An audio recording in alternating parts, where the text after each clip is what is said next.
మిత్రులందరికీ నమస్కారం. తెలంగాణ 25 ఏళ్ళుగా నేను సుపరిచితుని. నా 25 సంవత్సరాల రాజకీయ జీవితంలో ఏ బాధ్యతలో ఉన్నా, ఏ పార్టీలో ఉన్నా ఎథికల్గా వాల్యూతో ఉండాలని చెప్పి కోరుకుంటున్నాను. నేను 2014 జూన్ 2వ తారీఖు నాడు తెలంగాణలో ప్రభుత్వం ఏర్పడిన తర్వాత మొట్టమొదటి ఆర్థిక మంత్రిగా పనిచేసిన. 2018 సెప్టెంబర్ వరకు రాష్ట్రానికి ఆర్థిక మంత్రిగా పనిచేసిన. తెలంగాణ రాష్ట్రాన్ని సాధించుకున్నది నీళ్ల కోసం, నిధుల కోసం, మా ఉద్యోగాలు మాకు కావాలని చెప్పి సాధించుకున్నాం. 2005లో ఆనాటి ప్రభుత్వం జలయజ్ఞంలో భాగంగా హట్టి చేవెళ్ల ప్రాజెక్టుని ఆనాడు దాని విలువ 2006-7లో దాని విలువ 16,500 కోట్ల రూపాయలు. తుమ్మిడిహట్టి చేవెళ్ల ప్రాజెక్టు. ఆ తదుపరి 4-5 సంవత్సరాల తర్వాత మళ్లీ అదే ప్రాజెక్టు 38,000 కోట్ల రూపాయలకు పెంచారు. ఆనాడు తుమ్మిడిహట్టి దగ్గర 152 ఫీట్లు బరాజు కట్టాలి, నీళ్ళని డైవర్ట్ చేయాలి, లిఫ్ట్ పెట్టి ఎల్లంపల్లికి తీసుకురావాలని చెప్పి ప్రపోజల్స్ ఉండే. కానీ ఆనాడు మహారాష్ట్ర ప్రభుత్వం అభ్యంతరాలు చెప్పడం వల్ల ఆనాడు మహారాష్ట్ర భూములు మునుగుతైన నెపంతో ఆనాడు శాంక్చురీ పార్క్ ఉందని చెప్పి ఆనాడు 152 మీటర్ల నుంచి 140 మీటర్లు తగ్గించాలన్నప్పుడు తెలంగాణ అవసరాలకు ఆనాడు ప్రభుత్వం చేపట్టిన ప్రాజెక్టులకి 16,50,000 ఎకరాల నీళ్లు కావాలని, 10 టీఎంసీల నీళ్లు రూరల్ ఏరియాకు తాగునీళ్ల కోసం కావాలని, 30 టీఎంసీల నీళ్లు హైదరాబాద్కు కావాలని, 15 టీఎంసీల నీళ్లు ఇండస్ట్రీస్ కావాలని చెప్పి అయితే కోరినరో అవి ఫుల్ఫిల్ కావు అని చెప్పి CWC report, irrigation department report వచ్చినప్పుడు కేసీఆర్ గారు ఆనాడు ముఖ్యమంత్రిగా ఒక మంత్రివర్గ ఉపసంఘాన్ని హరీష్ రావు గారి నాయకత్వంలో వారు ఆనాడు ఇరిగేషన్ శాఖ మంత్రి, నేను ఆర్థిక మంత్రిగా, అదేవిధంగా ఇవాళ మంత్రిగా ఆనాడు మంత్రిగా ఉన్నటువంటి తుమ్మల నాగేశ్వరరావు గారు ఆర్ఎండ్బి మంత్రిగా మంత్రివర్గ ఉపసంఘం వేశారు. మంత్రి సిడబ్ల్యూసీ రిపోర్ట్లు, ఇరిగేషన్ డిపార్ట్మెంట్ ప్రతిపాదనలు వాళ్ళ అవసరం ముందుకు పెట్టినప్పుడు మేమన్నాం, ఒక తుమ్మిడిహట్టి చేవెళ్ల మన అవసరాలని తీర్చకపోతే మరో ప్రత్యామ్నాయ మార్గాన్ని అన్వేషించమని చెప్పినప్పుడు వారు అనేక రకాల సర్వేలు చేసి, అది టెక్నికల్ వాళ్ళు కాబట్టి ఇవాళ మేడిగడ్డ, సుందిల్ల, అన్నారం ప్రాజెక్టులకి వాళ్ళు ప్రపోజ్ చేశారు. ఆనాడు ఆ ప్రాజెక్టు కాస్ట్ 63,000 కోట్లు అని చెప్పి వాళ్ళు అంచనా వేశారు. ఆ పరిణామాలు, అనేక జిల్లాల్లో వచ్చిన డిమాండ్లు, ఇంకా అనేక కొత్త ఏరియాకు నీళ్ళు ఇవ్వాలన్నటువంటి రైతుల ఆక్రందనలు, ఉన్న ఇరిగేటెడ్ ఏరియాకు స్టెబిలైజ్ చేయాలన్నటువంటి నిర్ణయాలు, అనేక రకాల నిర్ణయాల వల్ల అది 82,000 కోట్లకు పోయినమాట వాస్తవం. ఆ తదుపరి ఏం జరిగింది మాకు సంబంధం లేదు. మమ్మల్ని అడిగిన ప్రశ్న ఏంటంటే, మీరు ఆర్థిక మంత్రిగా ఉన్నారు కదా, ఈ డిజైన్లతో, ఈ కన్స్ట్రక్షన్తో, ఈ టెక్నికల్ ఆస్పెక్ట్తో మీకు సంబంధం ఉందా అని చెప్పి అడిగారు. మాకు ఏమీ సంబంధం ఉండదు. రెండో ప్రశ్న, వాళ్ళని కాళేశ్వరం స్పెషల్ పర్పస్ వెహికల్ అయితే పెట్టిండ్రో, కాళేశ్వరం ఇరిగేషన్ ప్రాజెక్టు కోసం ఒక కార్పొరేషన్ పెట్టిండ్రో, ఆ కార్పొరేషన్ రుణాల మీద మీకైనా అధికారం ఉందా అడిగిండ్రు. కానీ కార్పొరేషన్ మీద ఆర్థిక డిపార్ట్మెంట్కి, ఆర్థిక మంత్రికి ఏం సంబంధం లేదు. వాళ్ళు ఆనాడు ప్రాజెక్ట్ రిపోర్టు బ్యాంకులకు సబ్మిట్ చేసిండ్రు, డబ్బులు తెచ్చుకున్నారు, వాళ్లే ఖర్చు పెట్టుకుని తప్ప మాకు సంబంధం లేదు. అసలు ఒక్క మాటలో చెప్పాలంటే ఇరిగేషన్ డిపార్ట్మెంట్కు తోడుగా అనుబంధంగా వాళ్ళ దగ్గరనే ఒక అకౌంట్ డిపార్ట్మెంట్ ఉంటుంది, దానికి ఒక ఆడిట్ డిపార్ట్మెంట్ కూడా ఉంటుంది. ఆ బిల్లులు మంచా చెడా, పనులు అయినాయా కాలేదా, క్వాంటిటీ ఉందా లేదా, క్వాలిటీ ఉందా లేదా, ఇవన్నీ చెక్ చేసుకోవాల్సింది ఆ ఇరిగేషన్ డిపార్ట్మెంట్ నుండి వాళ్ళ అకౌంట్ సెక్షన్, ఆ తదుపరి ఆడిట్ సెక్షన్ మా దగ్గరికి వస్తాయి. కాళేశ్వరం కార్పొరేషన్ కింద ఏ డబ్బులైతే ఉండనో వాళ్ళే నేరుగా పే చేసుకుని మాకు సంబంధం లేదు.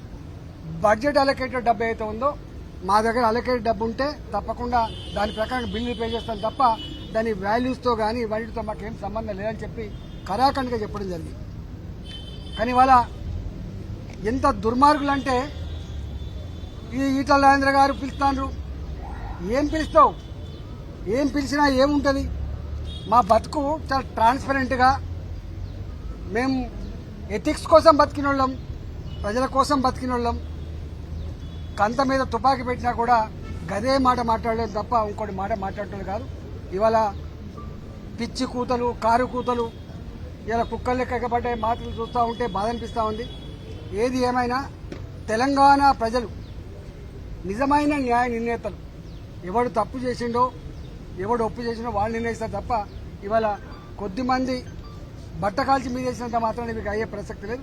కానీ ఒక్కటి మాత్రం మళ్ళీ ఒకసారి చెప్పదలుచుకున్న, 3 బరాజులు మేడిగడ్డ దాని విలువ 4,600 కోట్లు, సుందిల్లా అదేవిధంగా అన్నారం ఒకదానికేమో 2,700 కోట్లు, ఒకదానికేమో 2,011 కోట్లు. నేను ఒకటే కాంగ్రెస్ పార్టీని డిమాండ్ చేస్తా ఉన్నా, భారతీయ జనతా పార్టీ ఇప్పటికే చెప్పింది నిజాయితీగా ఉండాలని చెప్పి కోరుతుంది. పార్టీ ప్రభుత్వ ధనాన్ని దుర్వినియోగం చేద్దని చెప్పి కోరుతుంది, చట్టాన్ని లోబడి ఉండాలని చెప్పి కోరుతుంది, నీకు ఇచ్చిన కర్తవ్యాన్ని ఒక ప్రజలకు బాధ్యతతో పనిచేయమని చెప్పి కోరుతుంది. ఇవాళ మేము కోరుతా ఉన్నాం. అంతకుముందు అనేక కమిషన్లు వేసారు, ఎందుకు రిపోర్ట్లు బయటపెడతలేరు, ఎందుకు చర్యలు చేపడతలేరు? నేను ఇక్కడ కూడా కోరుతున్నా, ఇప్పటికే సంవత్సరం గడిచిపోయింది, త్వరగా ఈ రిపోర్ట్ను బయటపెట్టండి. త్వరగా నిజంగా ఎవరు బాధ్యులవుతారో వాళ్ళ మీద చర్య తీసుకోవాలి తప్ప మీరు తాత్సారం చేసి బట్టగాల్చి మీదేసి వాటిగా రాజకీయ పద్మం కట్టుకుంటా అంటే నిన్ను వదిలిపెట్టే ప్రసక్తి లేదు. తెలంగాణ సమాజం నిశ్చితంగా గమనిస్తూ ఉంది. నువ్వు ఏ ఆరోపణలు చేస్తా ఉన్నావో, ఏ మాటలు మాట్లాడుతున్నావో, ఇవాళ ఆ మాటలకు కట్టుబడి, ఆ ఆరోపణలకు కట్టుబడి రేపు ఆ రిపోర్ట్ను బయటపెట్టు. రిపోర్ట్లో ఏం నష్టం జరిగిందో, ఎన్ని వేల కోట్ల రూపాయలు దుర్వినియోగం జరిగిందో, దానికి కారకులెవరో, తప్పకుండా దోషులెవరో శిక్షించకపోతే నిన్ను ప్రజాక్షేత్రంలో నీకు శిక్ష తప్పదని చెప్పి కాంగ్రెస్ పార్టీ హెచ్చరిస్తాం.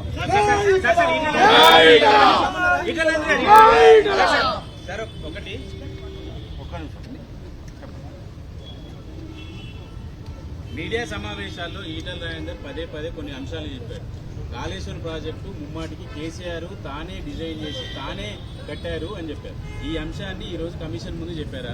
ఇది కేబినెట్ ఓవరాల్ నిర్ణయం, దాంట్లో మంత్రుల ప్రమేయం ఉండదు, ఇది టెక్నికల్ టీం తీసుకునే నిర్ణయం అని చెప్పినట్టు తెలుస్తుంది. అంటే మీరు కేసీఆర్ ని రక్షించే ప్రయత్నం చేస్తున్నారు. నేను చెప్పడం కాదు చారి, కేసీఆర్ గారే 100 సార్లు బహిరంగ సభల్లో ఏం చెప్తాడు, మీతో కూడా చాలాసార్లు చెప్పుంటాడు.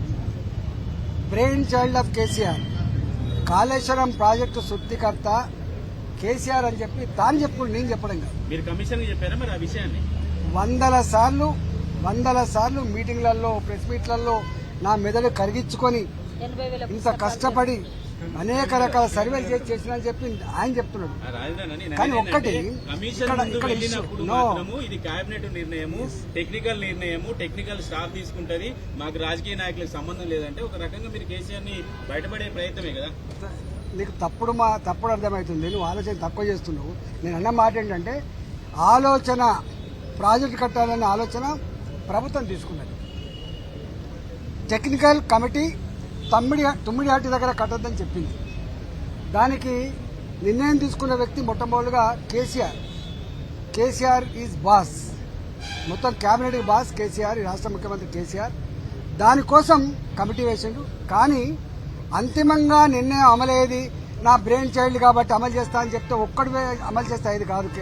దాని క్యాబినెట్ మొత్తం ఆమోదిస్తే మాత్రమే అది కన్స్ట్రక్షన్ అవుతుంది తప్ప ఒక కేసీఆర్ ఆమోదించిన పద్ధతి ఉండదు. నీకు బిజినెస్ రూల్స్ తెలియవు. ప్రాజెక్టు డిజైన్ చేశాడు, కేసీఆర్ కట్టాడని మీడియా సమావేశంలో మీరు చెప్పారు. ఇదే విషయాన్ని కమిషన్ కి చెప్పారా? అక్కడ మాత్రం టెక్నికల్ టీం చూసుకుంటది, మాకు సంబంధం లేదని స్టేట్మెంట్ చేశారు.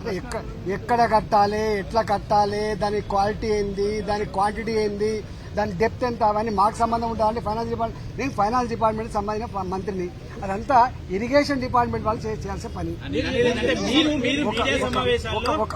బీజేపీ పార్టీలో చేరిన తర్వాత చేసిన స్టేట్మెంట్ ఏంటంటే కాళేశ్వరం నేను దగ్గర నుండి చూసినా అంత కేసీఆర్ చేశాడు, కేసీఆర్ కట్టాడు, ఇంజనీర్లు లేరు, ఏం లేరు అని చెప్పారు. తప్పు. ఇది ఆలోచన దాని ఇంప్లిమెంటేషన్, దాని దగ్గరుండి మొత్తంగా చూసుకున్నాడు చెప్పి కేసీఆర్ చెప్పి నేను చెప్తానండి బాబు. కేసీఆర్ చెప్పండి బాబు.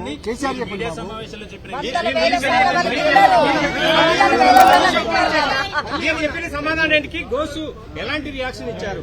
సంతృప్తి చెందారా లేకపోతే మళ్ళీ రమ్మని ఏమైనా కోరారా? నేను అనుకుంటా నన్ను అడిగిన ప్రశ్నలన్నీ కూడా మీడియా మిత్రుల సమక్షంలో అడిగిన ప్రశ్నలు కదా. మీడియా మిత్రులు అడిగిన సమస్యలకు కదా నేను థ్యాంక్స్ చెప్పిన, వారు కూడా థ్యాంక్స్ చెప్పిండు, మీరంతా చూసింది కదా. నన్ను అడిగిన మొత్తం ప్రశ్నలు 4 గోళ్ల మధ్య మా ఇద్దరి మధ్య జరిగిన సంభాషణ కాదు. నన్ను అడిగిన మొత్తం ప్రశ్నలు మీ అందరి సమక్షంలో అడిగిన ప్రశ్నలు. నేను ఎట్లా సమాధానం చెప్పినో చూసింది మీరు. తడబడడం కానీ నీళ్ళు నమ్మడం కానీ నేను బాగా చెప్తా. ఒక్కటి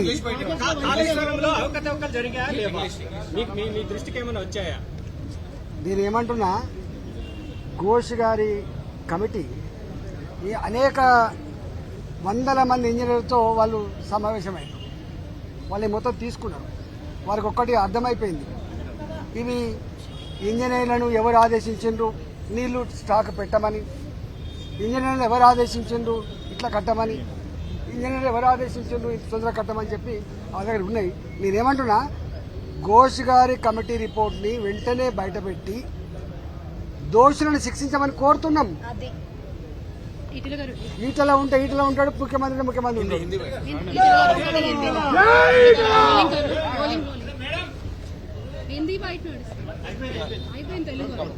ईडी जी आपसे जानना चाहेंगे, वित्त मंत्री थे तब उस वक्त में आपने कहा कि कालेश्वरम जो है प्रोजेक्ट उस वक्त में आप थे, लेकिन अब जो है भाजपा में है और आप कह रहे हैं कि कालेश्वरम में जो कुछ हुआ घपला हुआ भाजपा की तरफ से कहा जा रहा है.